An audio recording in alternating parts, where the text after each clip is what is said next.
Real Madrid versus Las Palmas just finished up, and wow, Mbappe, Goatbappe is back. Mbappe started off the year pretty rough, and it's crazy to see how much of a good form he's in. The match started off with Las Palmas going up 1-0 in the first couple minutes. Again, the goal comes from Lucas Vazquez. So as good as Madrid is doing against these weaker sides, I don't think they're ever going to beat the big teams because Lucas Vazquez keeps getting exposed. He's good offensively still, but he can't defend. He doesn't have defensive awareness. It seems like, at least. I always said he wasn't the worst 1v1 defender. Like, he's not that bad with defending 1v1, but he doesn't check his back. Defenders keep going behind him and making the runs, and then the defense keeps getting exposed. But at least the good thing is that Alaba's back. I believe his first initial passes to Adragular was not the best, but yeah, he's rusty. This was a good time to let him play. But this Mbappe is different. Like, he's making the correct choices. Even I believe the second goal that made Real Madrid go up 1-0 came off his strike, and he has a pretty good shot. Mbappe has a really good shot, and because of players like Bellingham, who always look for that rebound, that's good for the team. That actually works well. And Vinicius didn't play this game. Rodrigo played on the left-hand side, and I think he played better than... It seemed like it was working better with Rodrigo on the left and Mbappe as striker than Vinicius on the left and Mbappe as striker. It seems like Rodrigo plays more for the striker, or he plays off someone, while Vinicius kind of gets caught up in the moment at times and tries to take everyone on and do stuff himself.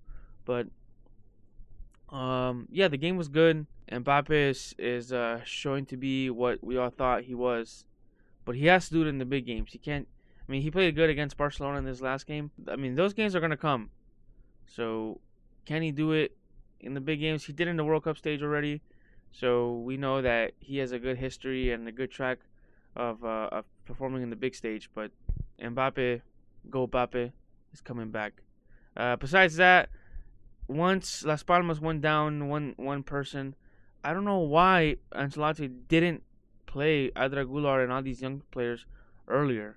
Like, it doesn't make sense. Why would you? And on top of the fact that these players are already heavily overplayed and there's a potential for injuries, why not just bring on the young players and let them get a little bit of confidence? Maybe Golar or Endrick could have scored another goal.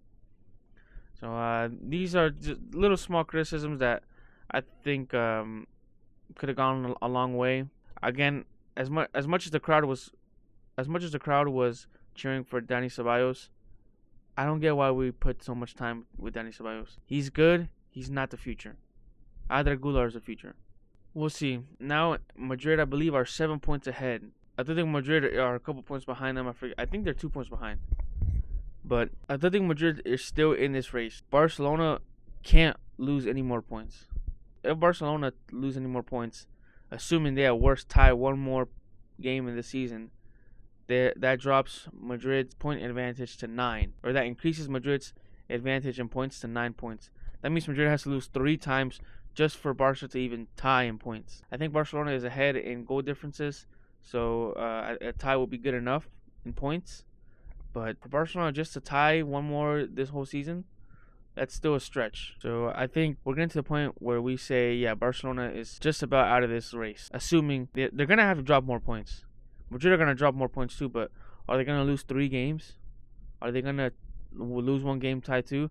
That's more believable. But Barcelona still have to lose more games and tie more games. They're still going to lose and tie more games. I don't think Madrid, yeah, this run, every team has a peak. I don't think Madrid had just experienced their peak. But we'll see. Anyways, on to the Champions League week. Madrid still haven't secured their Champions League spot. They're heading in a good trajectory. Besides the Barcelona loss, everything else was going pretty well. Anyways, Pumpkin Picks out.